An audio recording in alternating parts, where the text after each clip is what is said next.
சால்டிங் கன் வந்து உடஞ்சி இது விழுந்துச்சு. ஸ்பீக்கர் ஒர்க் ஆகுமான்னு தெரில. பார்க்கலாம் எப்படி இருக்குன்ட்டு. நண்பர்களே வணக்கம். எனக்கு அன்றைக்கி கோல்டு, சரியாக பேச முடியாது.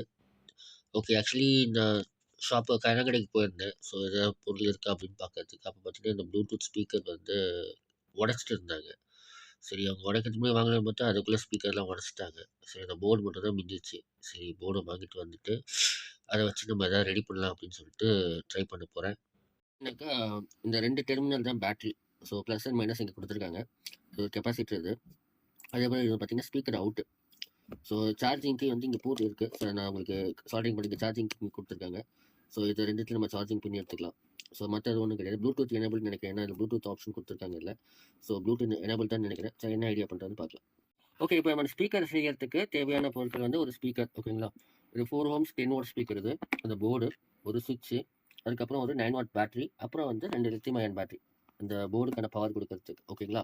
ஓகே, ஆக்சுவலி இது இந்த ஸ்பீக்கர் தான் நம்ம யூஸ் பண்ண போகிறோம். இந்த ஸ்பீக்கர் பாசிட்டிவ் நெகட்டிவாக இருக்குது அப்படின்னு பார்க்கணும். ஏன்னா மோஸ்ட் ஆஃப் டைம் இது பாசிட்டிவ், இது நெகட்டிவாக இருக்கும். ஆனால் இந்த ஸ்பீக்கரில் எதுவுமே மென்ஷன் பண்ணலை. ஸோ அதுக்கு நம்ம என்ன பண்ண போகிறோம்னா இந்த 9 watt பேட்டரியை வந்து யூஸ் பண்ண போகிறோம். இது positive terminal, negative terminal. So இப்போ இதை கனெக்ட் பண்ணக்குள்ள இந்த பார்த்தீங்கன்னாக்கா இப்போ எப்படி இருக்கிறோம், இப்படி கனெக்ட் பண்ணுறோன்னு வச்சுக்கோங்களேன். இப்போ ஸ்பீக்கர் வந்து பார்த்தீங்கன்னாக்கா உள்ள போகுது. ஓகேங்களா, ஸ்பீக்கர் வந்து உள்ளே போகுதுன்னா நெகட்டிவ். இது வந்து இப்போ லைன் வந்து மாறி இருக்குது. ஸோ இது வந்து பாசிட்டிவாக இருக்கும், இது நெகட்டிவாக இருக்கும். இப்போ பாருங்கள், இப்போ ஸ்பீக்கர் வந்து மேலே வருது. ஸோ இது வந்து அப்போ இதுதான் பாசிட்டிவ், இது நெகட்டிவ்.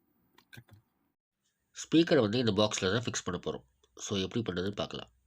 அப்படி பார்த்தீங்கன்னாக்கா இந்த ஸ்பீக்கரை உள்ளே வச்சுட்டேன். ஸ்பீக்கரை உள்ளே வச்சுட்டு மார்க்கரை வச்சு நான் மார்க் பண்ணிக்க போகிறேன். இந்த ஹோல் எவ்வளோ வருது அதுக்கேற்ற மாதிரி வந்து நான் ஸ்பீக்கர் வச்சு மார்க் பண்ணிக்க போகிறேன். ஸோ மார்க் பண்ணிவிட்டு சால்டிங் கன் வச்சு கட் பண்ண போகிறேன். இந்த ஸ்பீக்கருக்கு ஏற்ற மாதிரி நான் ரவுண்டாக வந்து மார்க்கரை வச்சு மார்க் பண்ணிவிட்டேன்.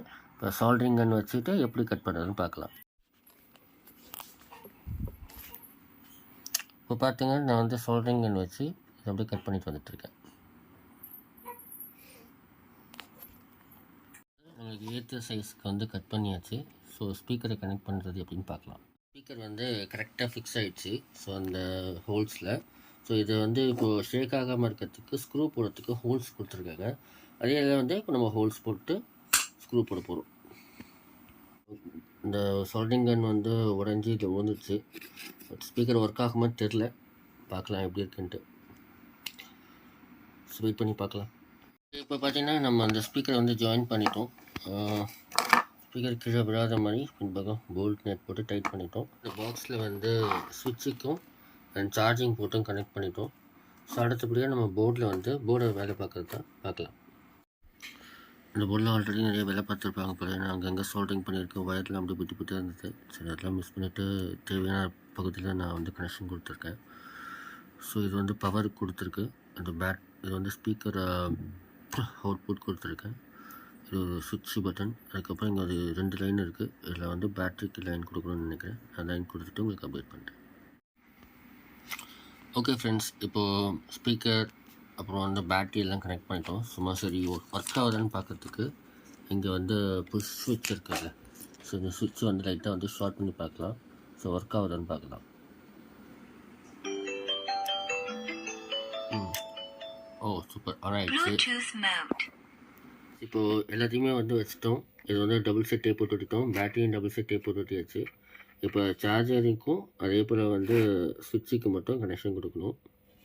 2 வயரும் வந்து சால்டர் பண்ணியிருக்கோம். ஓகேங்களா. ஸோ இப்போ நம்ம என்ன பண்ண போகிறோம்னா டெஸ்ட் பண்ணி பார்க்கணும். ஸோ ஓகே, சார்ஜர் கனெக்ட் பண்ணியாச்சு. உள்ளே வந்து லைட் எரியுது. ஸோ சார்ஜர் வந்து கரெக்டாக கனெக்ட் பண்ணியிருக்கோம், பாசிட்டிவ் நெகட்டிவ். அதே போல் முக்கியமான விஷயம் வந்து இந்த மாதிரி ஸ்லீவ்ஸ் யூஸ் பண்ணுங்கள். ஸோ இந்த மாதிரி ஸ்லீவ்ஸ் யூஸ் பண்ணோம் அப்படின்னாக்கா நம்மளுக்கு ஒயர் வந்து ஷார்ட் ஆகாது. ஏன்னா நம்ம டேப் யூஸ் பண்ணுறோன்னு வச்சுக்கோங்களேன், கொஞ்சம் நாள் அந்த டேப் ஓவர் ஹீட்டில் வந்து உறிஞ்சி வந்துடும். அப்போ அந்த நேரத்தில் இந்த மாதிரி ஸ்லீவ்ஸ் யூஸ் பண்ணோம்னா நம்மளுக்கு ஒரு நல்ல ஒரு சேஃப்டி இருக்கும். இப்போ எல்லாம் வேலையும் முடிஞ்சிச்சு. இது பார்த்தீங்கன்னாக்கா இந்த சுவிட்ச் வந்து சோல்டரிங் டைப் கிடையாது. ஸோ வந்து ஸ்க்ரூ போட்டு டைப் பண்ணுற மாதிரி தான். ஸோ நமக்கு அது கொஞ்சம் ஈஸியாக இருக்கும். ஸோ இப்போ வந்து கனெக்ட் பண்ணி பார்க்கலாம். ஓகே, இப்போ ஸ்பீக்கர் ஆன் பண்ணுறேன். ஆன் ஆயிடுச்சு. Bluetooth mode. கனெக்ட் ஆயிடுச்சு.